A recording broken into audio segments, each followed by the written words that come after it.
Hey everyone, Commander Buckchuck here, and welcome to the channel. This is my first time on YouTube or making content, so bear with me here. Anyway, starting this channel as a bit of a experiment. It's mainly going to be World War II focused for now, mainly just Graviteam titles like Mius Front and Tank Warfare, Tunisia.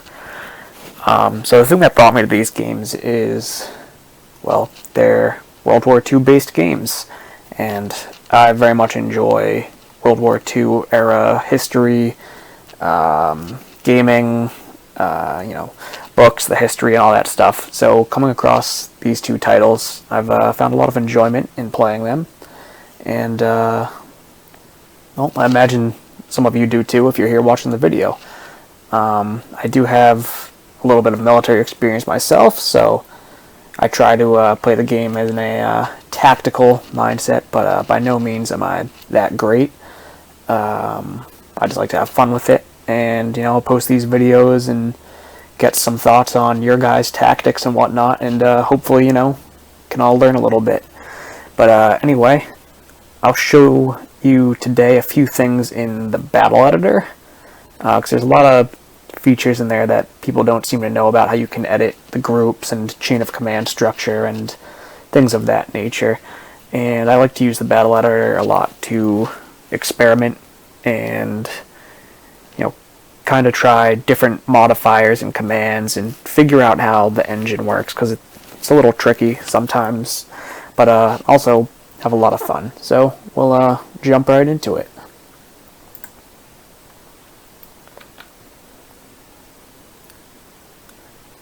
So here we have a little couple battle groups that I'd already set up. It's a bit of a mishmash of units.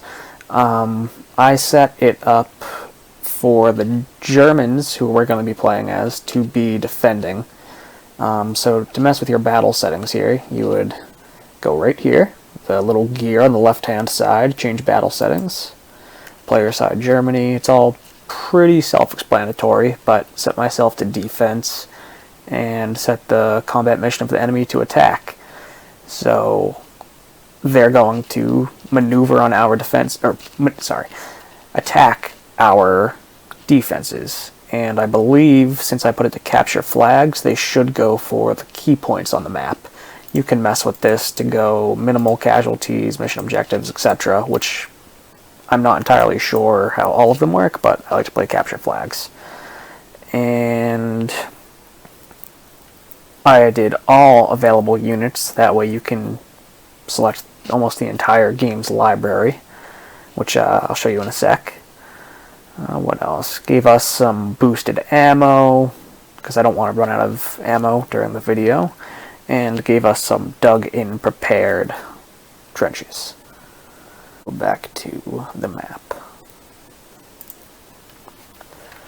So with your groups here, when you place these, a lot of people actually don't know, is you can control left click on them, and this allows you to modify the grouping. When you place them on as is, they're just gonna have the bare minimum of units in their roster lineup, but if you select the reinforcement strategy, this allows you to add on, depending on the units, certain additions.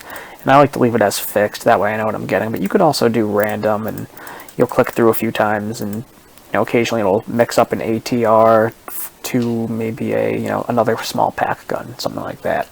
And this is also nice because it allows you to edit the morale and experience and all these other options of your forces and the enemy forces. So I tried to give the Soviets just a lot of manpower and support weapons. I'm not doing artillery for either side because it gets a little too loud, and since this is our first time on the channel with audio, I'd rather not be drowned out by Graviteam's notoriously loud explosions. So a large infantry force for the Soviets, with each battle group kind of supported by armor. And for the Germans, we're going to have some dug-in engineers and some heavy tanks, some pack guns, some more infantry, some more tanks, some mortars, and some command units. So it will be, I'm not really sure how it's going to go. The terrain's not exactly working with us. I'm recently getting better at reading contour maps, but we don't have the best terrain, but they're also attacking across a river we can see here. So we're just going to try to hold the ground that we have while they attack. Another thing worth showing you is, let's leave this view of what they all have by just clicking Control Left again. And this shows all your possible units. And since we did all units under these settings, not just the ones that are limited to this map, which in this case is Zugin. Pronouncing that terribly wrong, I'm sure. But if you go to select time period and click through these, the years, each year has, a subsequent list of units. And if you scroll all the way down, it will show you. And it's pretty cool, because here we have the 23rd Motorcycle Battalion, 201st Tank Regiment, 126 MIR, etc., etc. And all of these vary, not all of them, but a good, majority of these selections vary the units that you get. And there's a lot of small differences, but when you go, a big jump would be from 1942 to 1943. You're probably going to get some heavier tanks, like Panthers and stuff like that. Let's see, for an example, we'll do 1943 summer. So you have a Panther battalion. And if we go back to our placement, now we could throw a Panther unit. I'm not going to, because I don't want to mess up the units that we have here.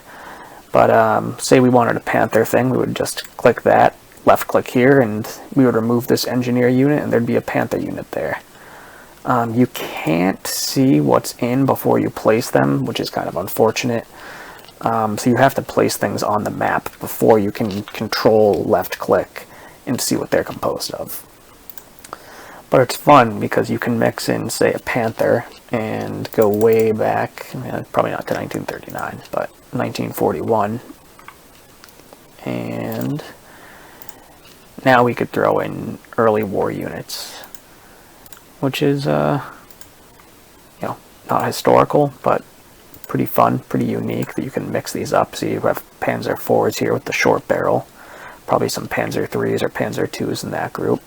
And same thing with the Soviets. We have a whole mix of units across time. And last thing I'm going to mention before we get into it is you might notice these black lines, grayed out black lines connecting units. So this is a command unit right here. I'll click on this. And if you place this guy first, the artillery battery commander, I'm not sure what group he was a part of. But if you place a leadership unit first and subsequent units underneath that command hierarchy are placed, let's see if we can find one. Something like this. So if we were to place the commander of this infantry battalion here, and then were to place any of these units afterwards, it would establish a command hierarchy, which means this guy could act as an observer for these subsequent units. And since we're in prepared positions, I think this guy has radio, telephone, and cable. And since the positions are prepared, they're going to have a wired connection, so he can observe for whoever he's connected to. And if this were an advantageous position, he could, view these units here and give fire target coordinates to these units that are under his command. Now it's a little bit of a jumbled up mess, so I'm not sure who is who, but when I initially set this up, there is a command hierarchy, which we'll show when we jump into it. So now that we just did a brief overview of the battle editor, which again I like to use to experiment, try new things, learn things of the game and the engine, and really just have fun. So I'm gonna jump into a battle. We're gonna skip the setup today because that could be a video of its own, and you probably see a lot of those out there already. So we'll get back to it once some combat happens.